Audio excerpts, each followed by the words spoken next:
Since I took office last year on July 1st, significant progress and advancement have been made on the priorities established at the onset of my administration. When it comes to public safety, economic development, the Port of Alaska, homelessness, property taxes, the budget, COVID-19, and being accountable to the people of Anchorage, we're getting back on the right track and rebuilding our great city. Today, I believe we are a more united, stronger, and healthier people that are working together to grow our economy and make Anchorage an amazing city to live, work, and play. I'll admit that over the course of the last year, I made some mistakes. Coming from the military and airline world, I was not a polished politician when I assumed this role. However, I believe my administration has navigated these initial growing pains and learned valuable lessons along the way. As my team can attest to, I implore honesty, truthfulness, and integrity in all that we do. It's our job as public servants to shoot straight with you and correct our course of action when you deem necessary. If we make a mistake, we own up to it, ask your forgiveness, and seek to do better. This process is the only way we can improve as a society and as a government working on your behalf. Turning to the successes we have had over the last year, I'd like to start with the highest priority of government, that is, public safety and preserving law and order. The Anchorage Police Department held 2 strong academies, including the largest since 2017, which brought 23 new officers into the force. APD secured its first cold case homicide indictment, and thanks to the reorganization of the drug units, officers have substantially increased the seizure of illegal drugs, guns, and money. I prioritize the protection of women and children in our community by standing up a special domestic violence unit within our Department of Law. This 11-person unit has 5 prosecutors and 2 APD officers assigned to it, who are tasked with prosecuting and preventing domestic violence in Anchorage, specifically crimes involving intimate partner violence and child abuse and neglect. Additionally, the Anchorage Fire Department held an academy that saw 26 new firefighters join the service, with all recruits graduating from the academy, a first since 2004. Anchorage Fire Department secured $14 million in state reimbursements for medical transportation that translates into savings for Anchorage taxpayers and helped Anchorage be one of the 8 communities nationwide to receive the Lighthouse Community designation. Being a Lighthouse community means our emergency response professionals are all-stars when it comes to saving lives. Most importantly, thanks to a robust police force and active policing strategies, crime is down nearly across the board, especially violence crime. We are making Anchorage a safer community for everyone. Turning to the economy, Anchorage is roaring back after languishing for years under misguided policies and COVID shutdowns. In short order, we worked with developers to bring about nearly $300 million worth of projects in downtown alone, with more projects in the works.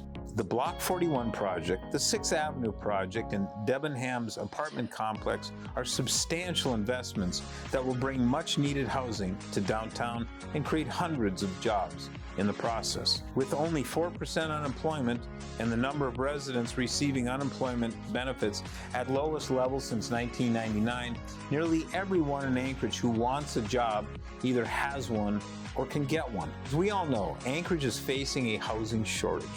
To counter this, I propose an ordinance to spur development of accessory dwelling units, ADUs, also known as mother-in-law apartments, by providing a 10-year tax exemption for homeowners who build an ADU on their property. To further spur development and construction in Anchorage, we undertook a huge rewrite of Title 21.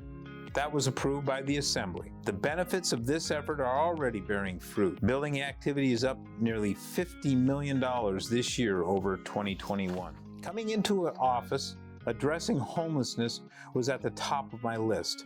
However, it quickly became apparent that saving and rebuilding the Port of Alaska had to take precedence. With 90% of Alaskans relying on goods and food that enter through that port, and the port being at risk of collapsing in an earthquake, I directed all available resources to confront this impending crisis. We requested $600 million from the state of Alaska to help fix the ailing cargo docks. We rallied port users to support our plan.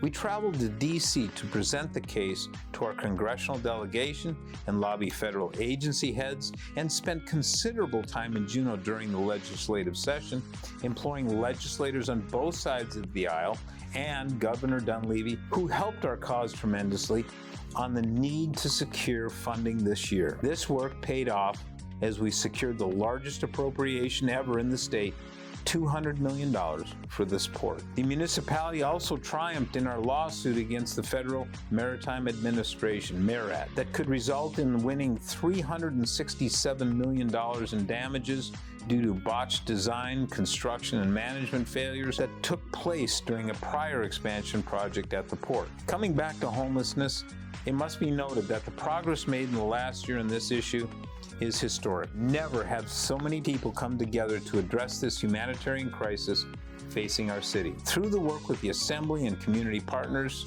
hundreds of new transitional housing units now exist that did not prior to the pandemic. These include 83 beds at the former Sockeye Inn for seniors and the medically infirm, 130 rooms at the former guest house for workforce supportive housing, and 80 similar rooms at the Aviator Hotel. This fall, the Salvation Army will be reopening their earthquake-damaged facility on 48th Avenue with an additional 68 substance misuse treatment beds. The Sullivan Arena, which was costing taxpayers $1 million a month to operate, is now closed and undergoing repairs to bring it back to its intended purpose as a sporting and community event center. Perhaps most significantly, the municipality will be taking a direct role in the homelessness crisis with the planned opening of the Navigation Center this fall. This 150-bed combined shelter and homelessness navigation center will provide an entry point into the system for hundreds of individuals in Anchorage who don't know where to start. All these seemingly independent steps put us one step closer to addressing this community problem together. I'd be remiss if I didn't mention property taxes and the budget. The budget I put forward last fall was $7.5 million lower than the budget put forward by the prior administration. Furthermore, the property tax savings delivered to homeowners with average priced home was over $560 under my budget. My commitment to reduce the tax burden on property tax owners remains resolute. We will continue pursuing avenues to make government leaner, more efficient, and accountable to the people while making our city safe. No mandates, shutdowns, or ill-advised COVID restrictions were issued by my office. We got the muni, otherwise known as the taxpayer, out of the COVID testing business, and by working with community partners, increased the availability of testing,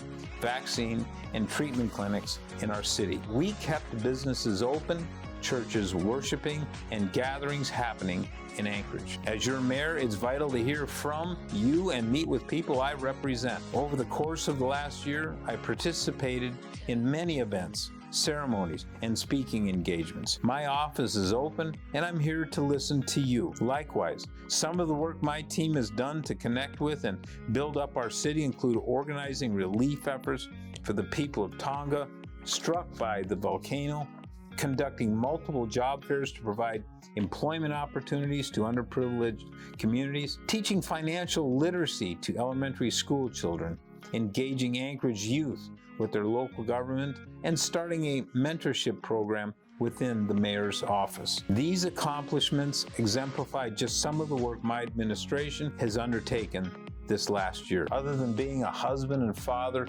it is the greatest privilege and honor of my life to serve as your mayor. Representing and working on behalf of 300,000 people each day is a humbling and motivating experience. I will continue to advance policies that grow our economy and create jobs, keep property taxes low, limit government encroachment on your freedoms, protect life and property, and put people first. Thank you for your trust and prayers.